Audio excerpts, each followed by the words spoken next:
Hello and welcome. Thank you for joining us in a special edition of the Napa Valley Sessions in celebrations of Premier Napa Valley, the best week in beautiful Napa Valley.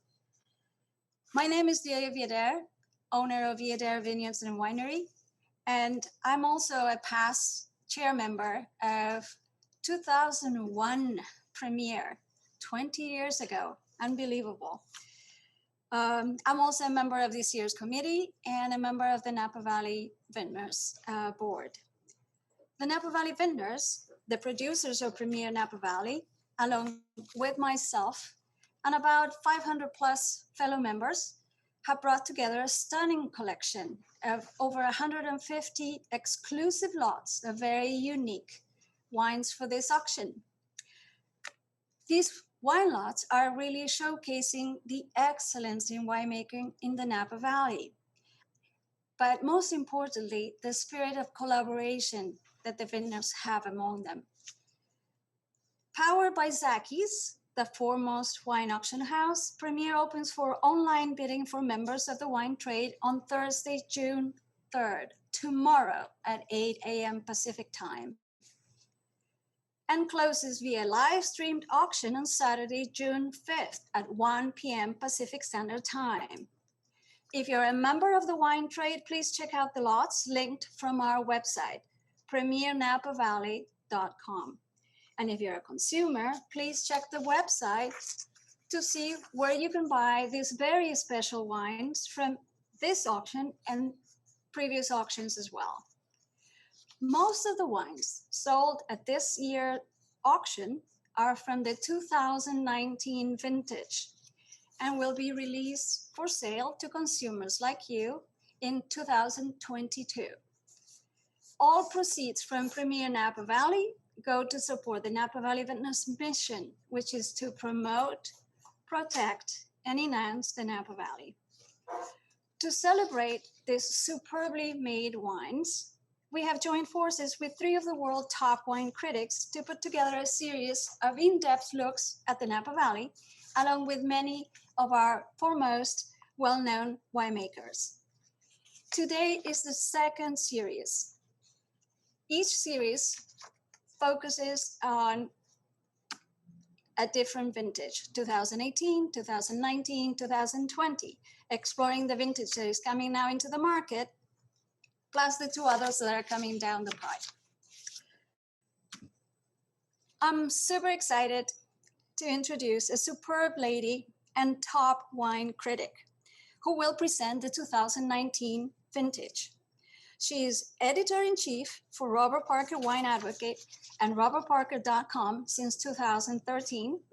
She's also a published author with her book, Taste Like a Wine Critic, A Guide to Understanding Wine Quality, that I highly, highly recommend. And also, this talented lady moved to Napa Valley in June of 2015. That is dedication. She now resides in Napa with her British husband, 2 young daughters, and Matt Border colleague. Please welcome my friend, Lisa Perrotti-Brown, who will talk about the 2019 vintage. Hey, thank you, Delia. That was wonderful. Welcome, everyone. Welcome. Welcome to this session talking about one of my favorite topics, Napa Valley, but also a very great vintage for Napa Valley, the 2019 vintage. I should say a great vintage in the making, because what I've been able to taste so far have all been barrel samples. Most of the great wines have not been bottled yet. But what I have been tasting around the valley, hundreds of barrel samples so far, is just very impressive. And I think a lot of Napa Valley wine lovers are just going to fall head over heels for these 2019s. Housekeeping first, you all have access to a chat box. I've got a chat box over here if you see me looking over here. And please feel free to ask any questions you might have. I can't guarantee that I'm going to get to them all, but I'll try to hit as many as I can throughout the talk. I've got a really fantastic panel of winemakers with me today to talk about this vintage. and each of their 2019 flagship wines that I've got here behind me. So I'm going to kick off by introducing them. From Duckhorn Vineyards, first up, we've got Renee Airy. In 2014, Renee became the 4th winemaker in the 4-decade history of Duckhorn Vineyards. Her promotion came after 11 years as a member of the winemaking team. Renee spent years working alongside her predecessors, honing her craft, refining her palate, and mastering the Duckhorn Vineyard style. Renee, did you want to give a quick wave for us? Hey, there she is. And I think everybody can. Thanks for having me. Yeah, thanks. Great to see you, Renee. Also, from a relatively new estate called Fiat Wines, we have Aaron Pott. Now, before coming to Napa, Aaron worked in Bordeaux, where he was the winemaker at Trolong Mondo and the director of La Tour Figeac.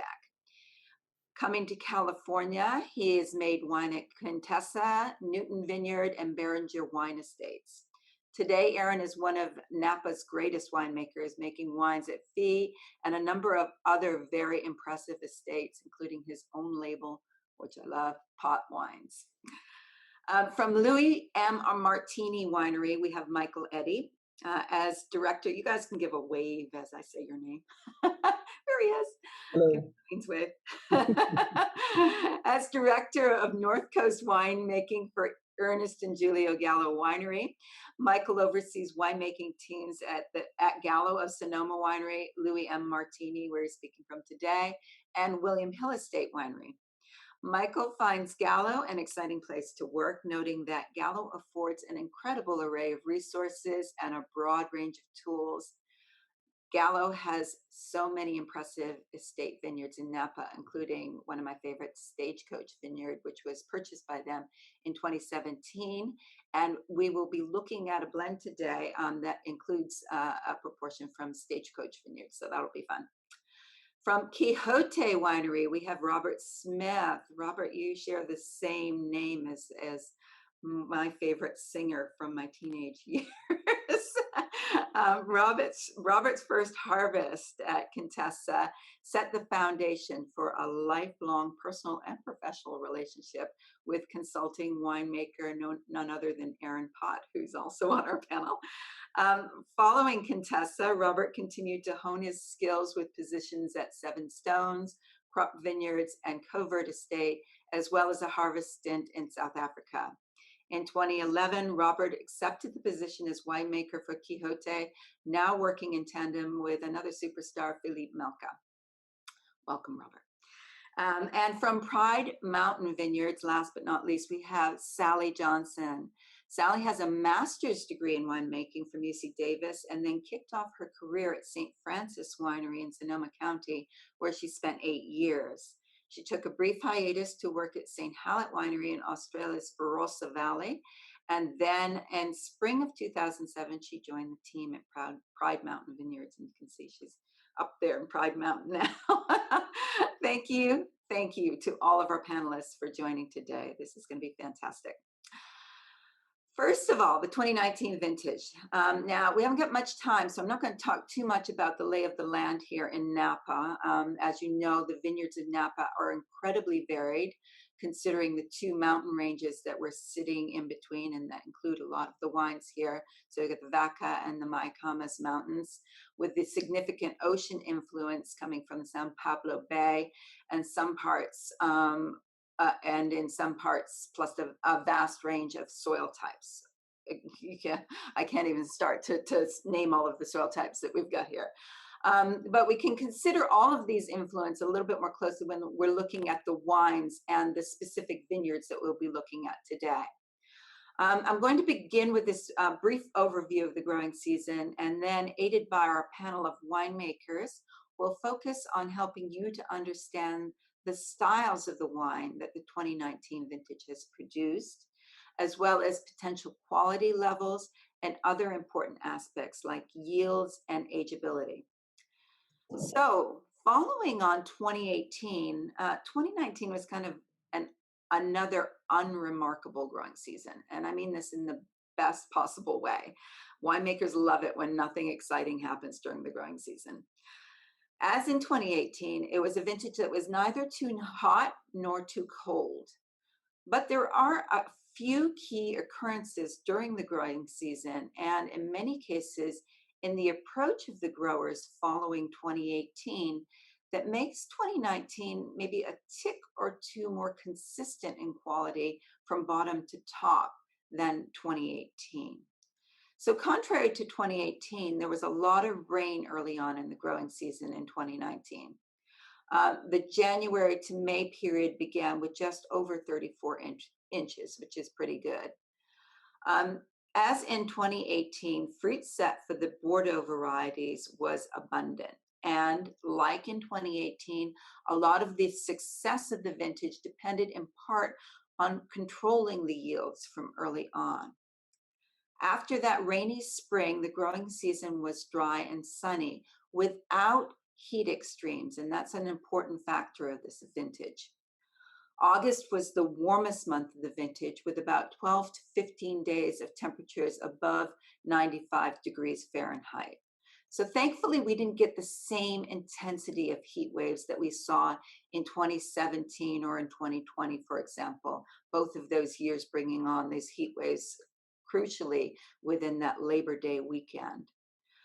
These heat spells can sometimes cause the vines to slow down, become sluggish, sometimes shut down altogether, and also they can have the effect of berry shrivel or a little bit of raisoning on the vines, which is never desirable. None of that in 2019 or in 2018 for that matter either. According to the growing degree days based around Oakville, and I used Oakville because it's kind of in the middle, from March to November, which is effectively the growing season, 2019 came in at a figure of 3240 versus 2018, which is 3050, confirming that the vintage was indeed overall a little bit warmer than 2018. So the lower yields that year and the slightly more heat that we got with no heat extremes do, however, help explain what I've been tasting in the wines. Maybe just a little bit more generosity of fruit than we see in the 2018s, which is quite an elegant vintage for Napa Valley. We've got slightly more body and weight in the wines with maybe just a touch more alcohol, although certainly not excessive, and a little less acidity than maybe we have in the 2018s. 2018 was quite a structured vintage, and by structure, I mean a lot of tannin and a lot of acid with a much more elegant fruit profile. So the best reds also possess this approachable, beautifully ripe, plush tannic texture. Albeit maybe a little bit less tannin than we saw in the 2018s. And finally, I guess it would be remiss of me not to mention the F word, fires. Did Napa's Vintners run into any potential issues with wildfires and ensuing smoke taint in 2019? Well, in short, no. Most, if not all, in fact, all the fruit that I could see, and as Delia mentioned, I live here in Napa, so I do get to see a little bit more of the growing season than perhaps some other critics. All the fruit was in before the Kincaid fire in Sonoma started on October 23rd in 2019. So there was absolutely no impact here in Napa, and certainly none of the wines that I've tasted have any signs of smoke taint whatsoever in 2019. So that's a big relief for this vintage. The styles of the 2019s. Well, if 2018 emphasizes structure, like I mentioned before, those tannins and that acidity that will give those wines great aging potential, then the hallmark of 2019 for me is firmly on the fruit. Again and again, I've been seeing wonderful purity of fruit in the red wines, which are not overripe and not underripe, just beautifully balanced and expressive. Acidity levels are generally lower than in 2018. So kind of like the seamless effect that you get on the palate.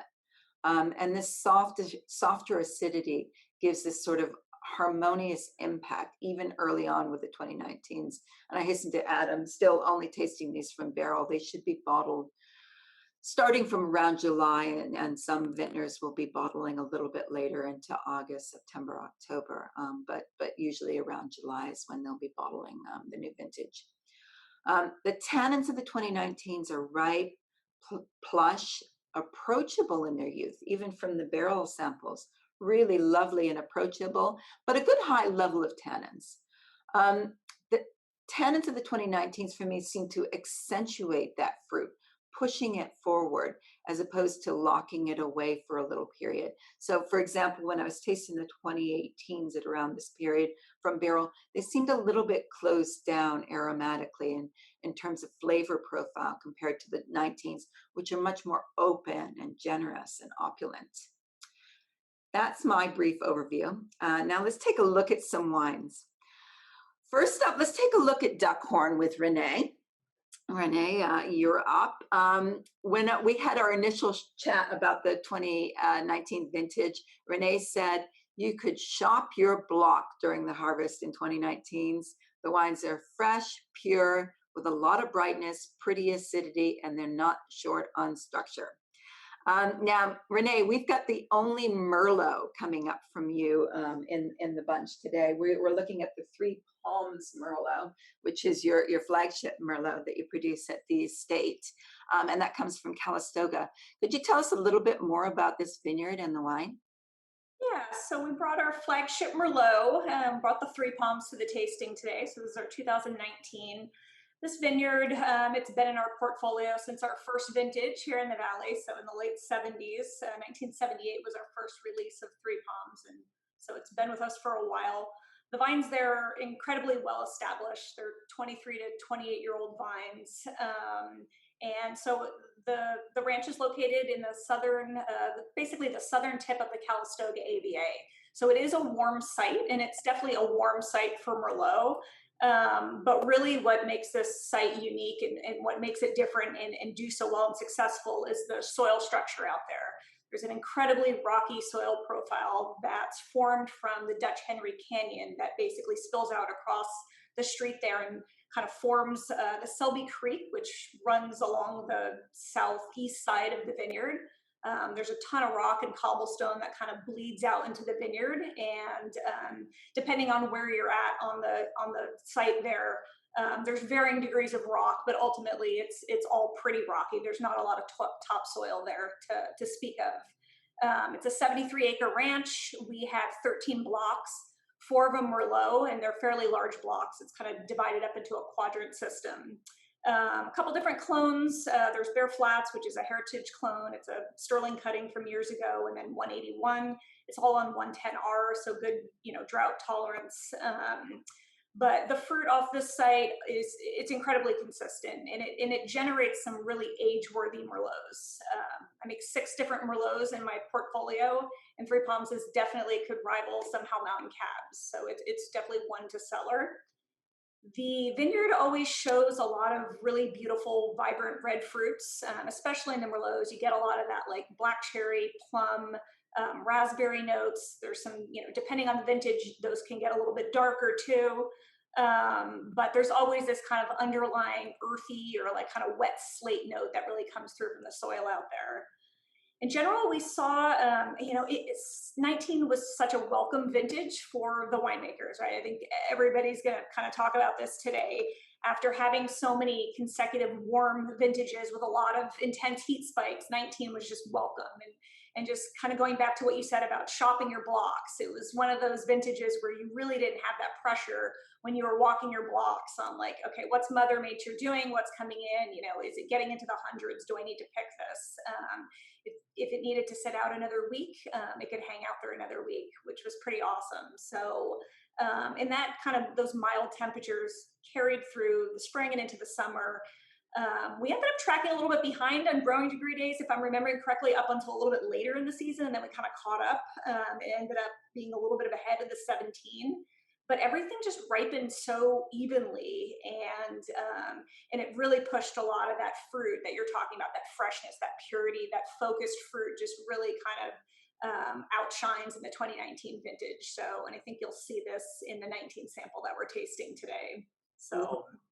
Yes, I mean, I tasted all of these wines first thing this morning, and wow, straight away with this wine, it's almost exactly as you described it. My notes were blackberries, black raspberries, this lovely sort of undercurrent of baking spices, and then you can just start to pick out those little earthy nuances in there. But on the palate, so seductive, so plush, just enough acidity to give it lift.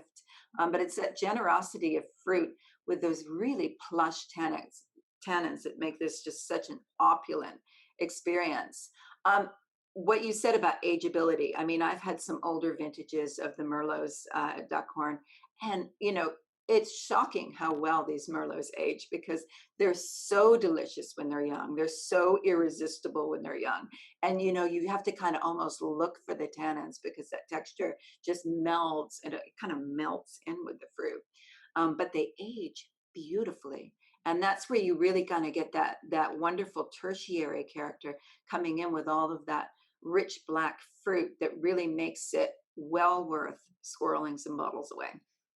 Sure. I mean, yeah, definitely with the structure of this wine. I mean, typically when I'm waiting to pick, even with the Merlots and the Malbec out there, there's structure, right? So typically I'm waiting for some of that structure to resolve, some of those tannins to resolve. And this year, they were so polished, they were so easy. They had this nice kind of fine dustiness to them that I really didn't have to kind of sit on them that long and wait to pick them. Gorgeous, gorgeous Merlot. I love it. Right, we're going to move along to Fee Wines. We got Aaron Pott up next. And Aaron said in our initial chat about this, in 2019, you could wait for the harvest. And he also noted that there was no dehydration in this vintage at all. And that's something that I saw myself driving through the vineyards in 2019. Just a beautiful vintage. I was lucky enough, I think it was earlier this year, that I managed to get up to Fiat Estate and see this very special, relatively new property right in the sort of just as you're going up Spring Mountain, which is really interesting, because later we've got Sally talking about the top of Spring Mountain. We're down here towards the bottom where it's just above the St. Helena line. Aaron, tell us a little bit more about this very, very exciting estate. Well, we're actually right in the St. Helena line. The property starts at 400 feet, which is the border of the St. Helena appellation, and then it goes up to just below 600 feet. So it's solidly at the bottom of Spring Mountain, but on this wonderful shelf of properties along the St. Helena Highway, where Grace Family, Tixon Hill, and other properties are located that are just fabulous. And it's a mix of a lot of rock that has come down off the hillside over millennia. And we're actually a combination of Aiken and Forward and Kidd. So a lot of volcanic rock, basalt, tuft as well, but very high iron content. And that's where, of course, the name Fee comes from the periodic table for iron. And we're surrounded on two sides by Botte State Park. So we have no vineyards around us until you get pretty much to the top of Spring Mountain, and just vineyards on one side of us. So it's a pretty isolated site. Wonderful soils for growing grapes. We have about a little over 6 acres planted there in 6 different blocks. There's a little bit of Malbec, a small amount of Cab Franc and Petit Verdot as well, but the dominant variety is Cabernet Sauvignon, and that's the C clone Cabernet Sauvignon that we really love. We put on a little C clone seminar recently to show our great love of that California heritage clone, as we like to call it. Fascinating, yeah, fantastic. I mean, one thing about I was listening to Renee, because I'm a huge fan of of merlot, obviously coming from Saint-Emilion world, and a huge fan of three palms as well. And one thing that we saw in 19 that we didn't see in a lot of, that we rarely see in a lot of vintages, is when we had heat, we also had quite a lot of humidity, which is rare. And that's very helpful for us in terms of dehydration, which is our worst enemy. Keeps those berries nice and plump, doesn't it? Yeah, and especially with merlot, that's like a jungle plant. I mean, it has these gigantic leaves, and as you walk through the rows, you get this incredible humidity coming off of the vine as they transpire.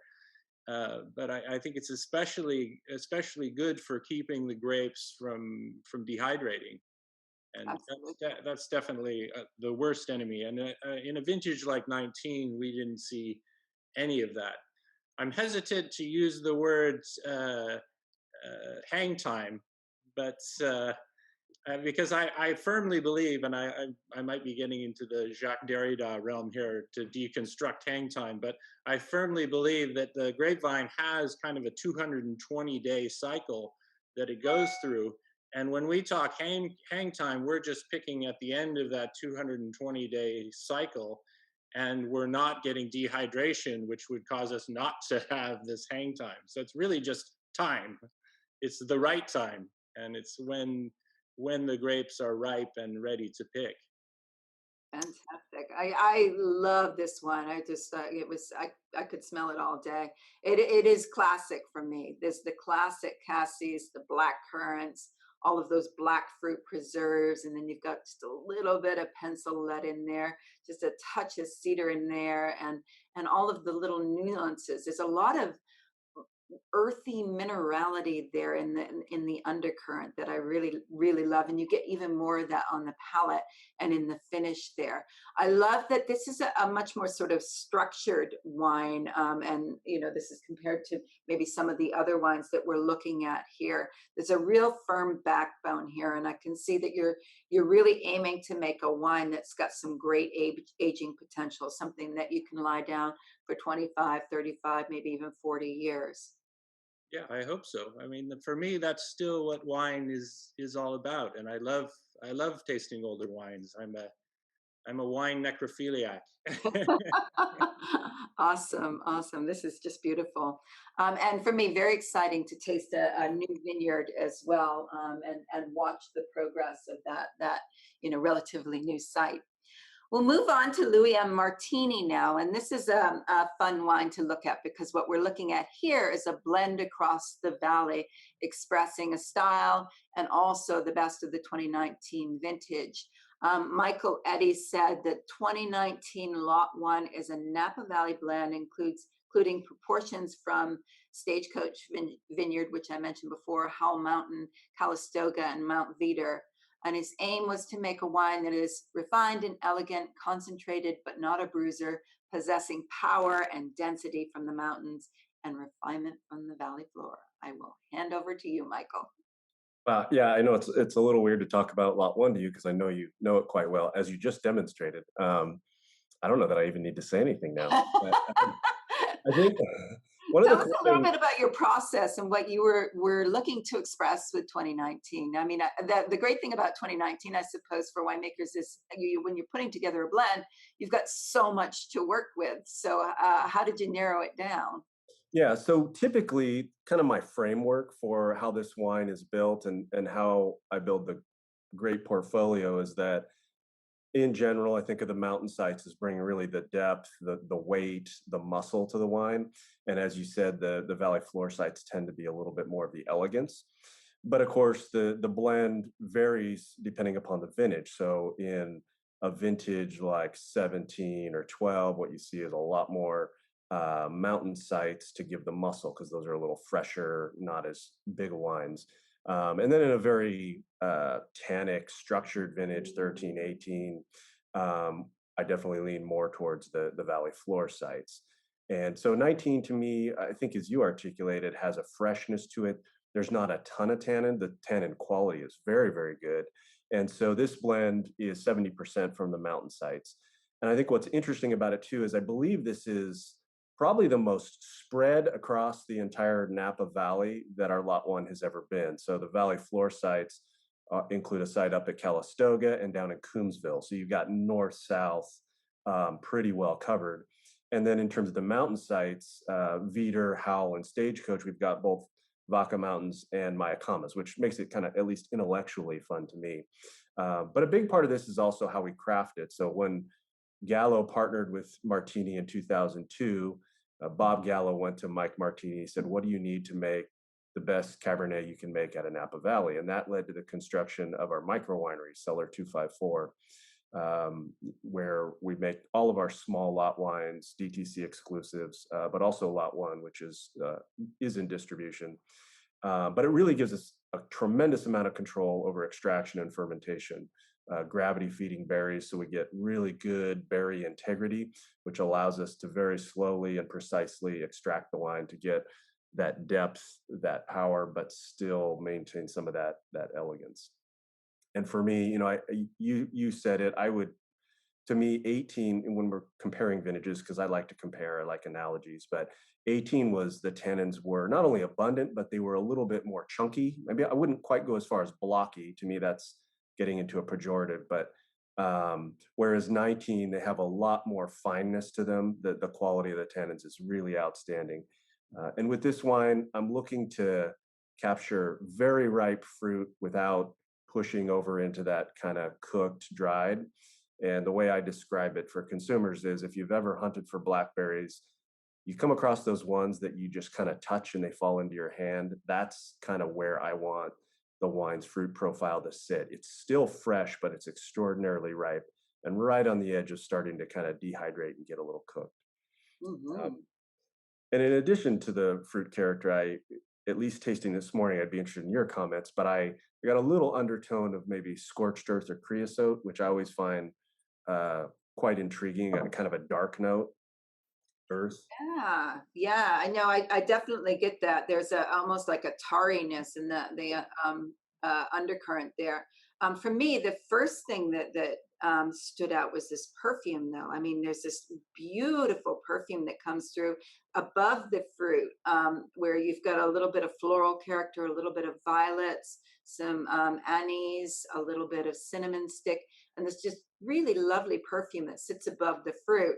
And then you've got this real core of, as you say, very ripe black and blue fruit, with, you know, coming through a little bit later, this sort of tarry, earthy, truffly kind of character that just makes the wine fascinating to smell and to taste. And again, a little bit like Fee, you've taken a much more structured, much more age-worthy approach with the wine.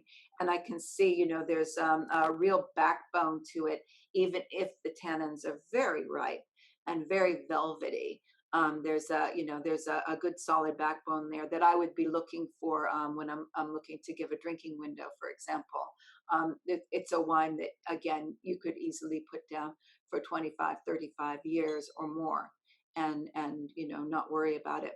But, you know, what I like about it is actually showing quite a lot of what it's got even now, in terms of the layers and all of the little nuances that you can pick out. Yes, it's pretty expressive. And I will say, so this wine changes, as I think you're aware, in terms of vineyard composition, year to year, not crazy dramatically, but it will change. As I mentioned, I leverage blending and only utilizing a third to half of the fruit I have available to really be very selective during blending. But if you look over the history of Lot 1, 03 was our first vintage, the vineyard sourcing has changed quite a bit.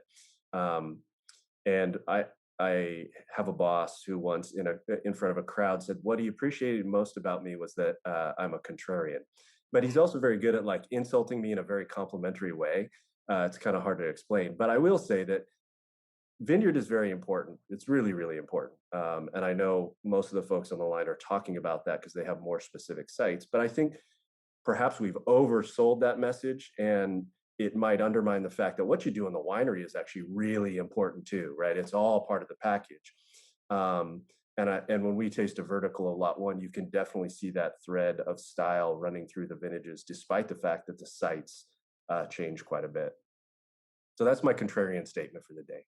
Very good, very good. I can see there's a few comments and questions coming through about 2019 being more approachable now. Will it be need some bottle age?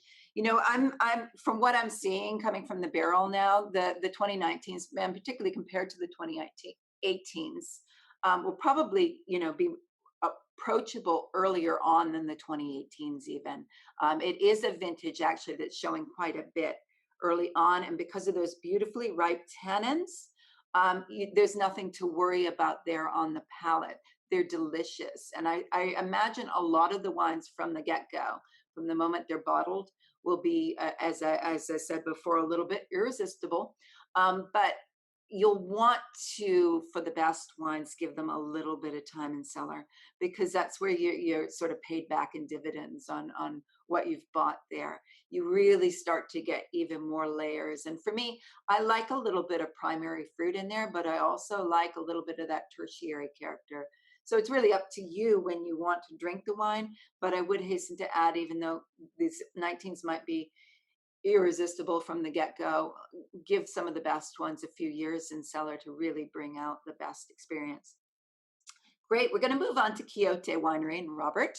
Robert said 2019 was a lovely vintage, calm, even, no real surprises.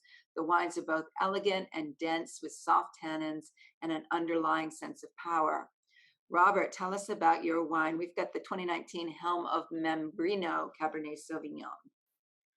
Yeah, so the Helm of Membrino, it's basically our reserve level of Cabernet Sauvignon. Quixote, as most people know, you know, we're primarily known for Petite Syrah, so I thought it would be a lot of fun to present Cabernet Sauvignon this year. So with this site here, we're kind of situated at the northern end of the Stag's Leap district. We're situated right between Schaefer on the north side of us and Stag's Leap Pointer on the south of us, with the Palisades butting up against us on the east side.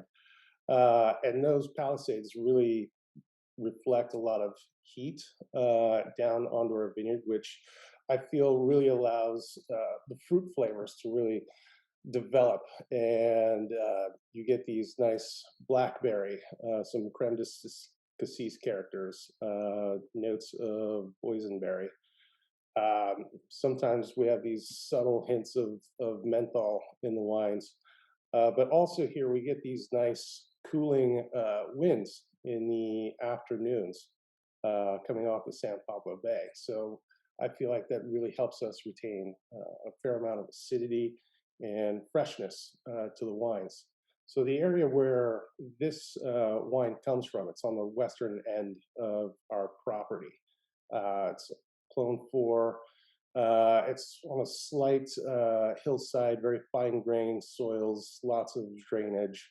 Really adds a layer of concentration to the cab. Also, where it sits, there's a hill to the west of the property, and that area of the vineyard gets a lot of late afternoon shade, right around 5, 6 o'clock. That shadow starts creeping over, which really cools down that section. So this wine for me is very fresh, loads of density. The tannins are very soft on the approach, but they build across the palate. I love it. It's a very hedonic style to me. It's just got so much opulence, and it's you know, I hate to use the term, but it's kind of sexy.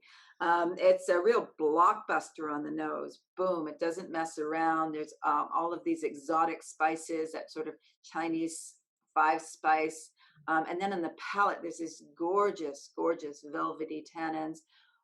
Nice acidity as well. That's what I love, just giving lift to all of this richness and this decadence in the wine. But it's a real sort of impactful wine. And again, a wine that I see aging beautifully, just taking on more and more of this incredibly spicy perfume coming from it. And as you said, that all of that sort of, yeah, creme de cassis, those black fruit preserves and everything in there.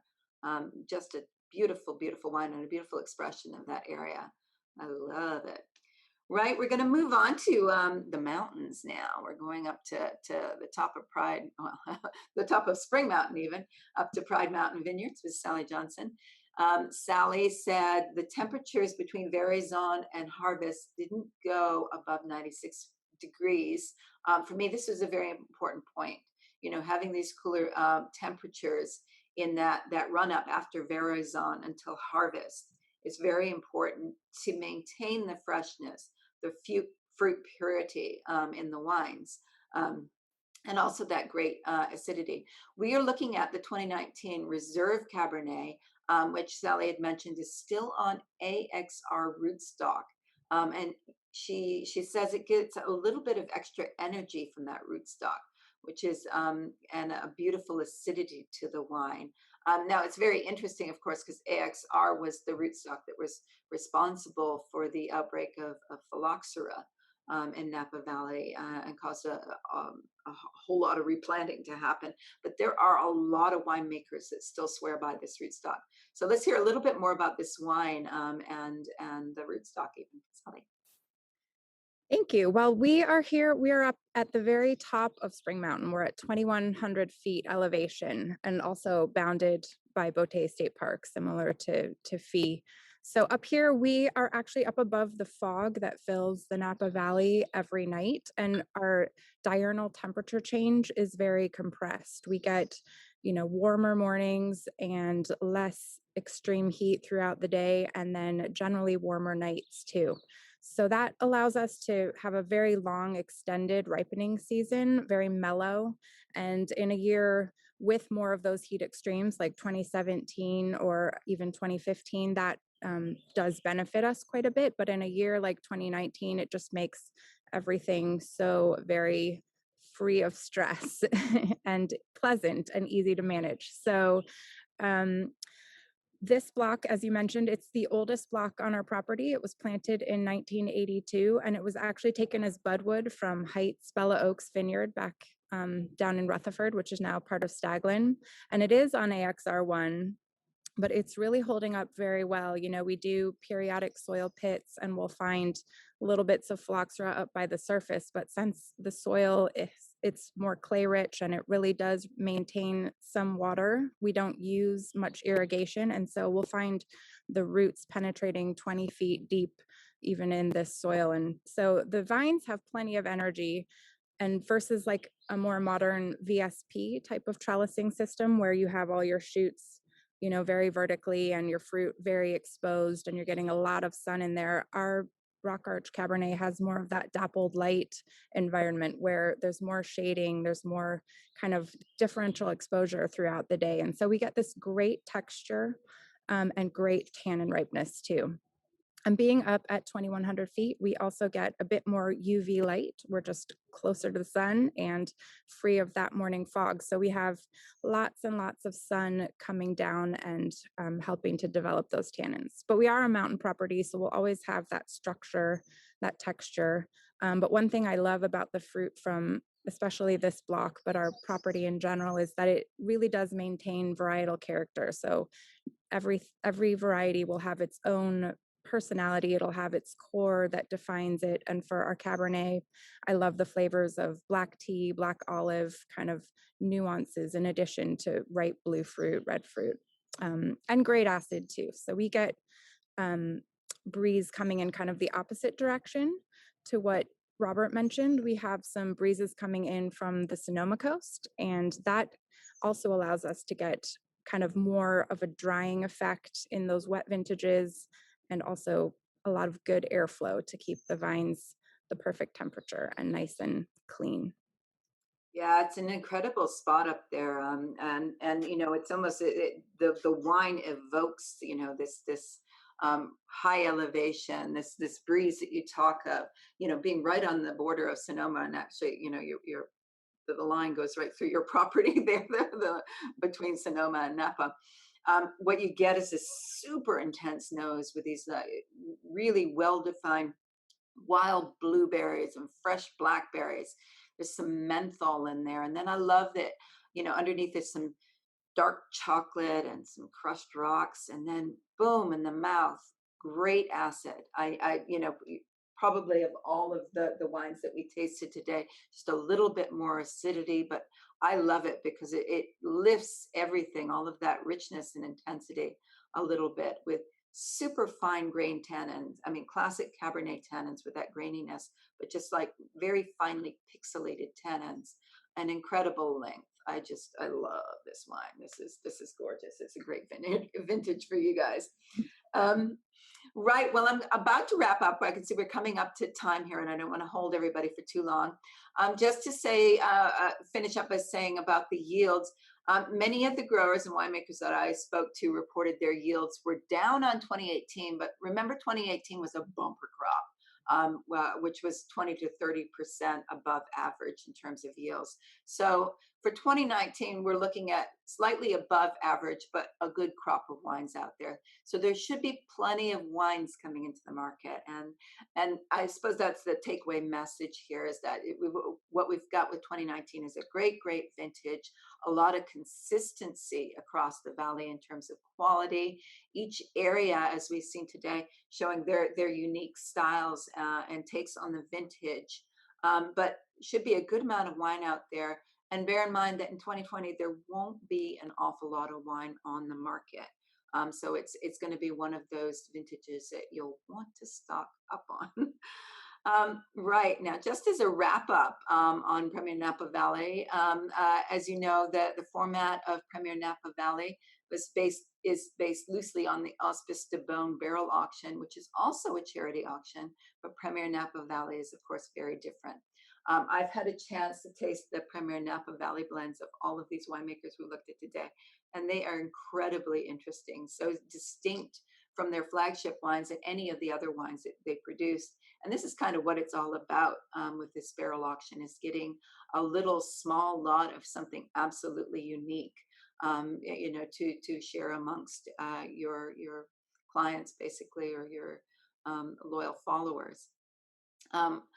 I think that in 2019, a lot of winemakers had a lot of fun, and I can taste this sort of effortless energy in the vintage coming through in the wines, whether they be the flagships that will be coming out and being bottled soon, or in the Premier Napa Valley lots that have been produced.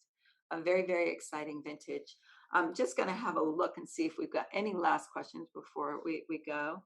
Something about. Oh, Aaron, you've been great. You've been answering these questions. See the few questions in the chat. I don't see. Can you guys see any questions that I haven't hit? No, I think we're good. Does anyone have any burning questions before we go? If not, then I'm going to thank you all very much for your time and attention today. Oh, pH levels, somebody's asking about.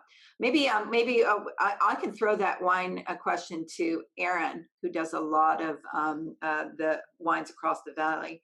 Aaron, how are you seeing pH levels for 2019, just as a last wrap up? They were pretty low comparatively. I mean, the wine that you have there is 3.80 pH. Great. Which for us is pretty reasonable. We've been in the 4 range on that site before, so it's pretty reasonable for us, but not quite as low as they were in 2018, where we were in the 3.7 range. Very cool. Great. Well, without further ado, I just want to thank all of our panelists for your contribution today and for sending in some very, very fun wines for me to taste. And thank everybody for participating today and for joining, and have fun with rest sessions and with Premier Napa Valley. Thanks.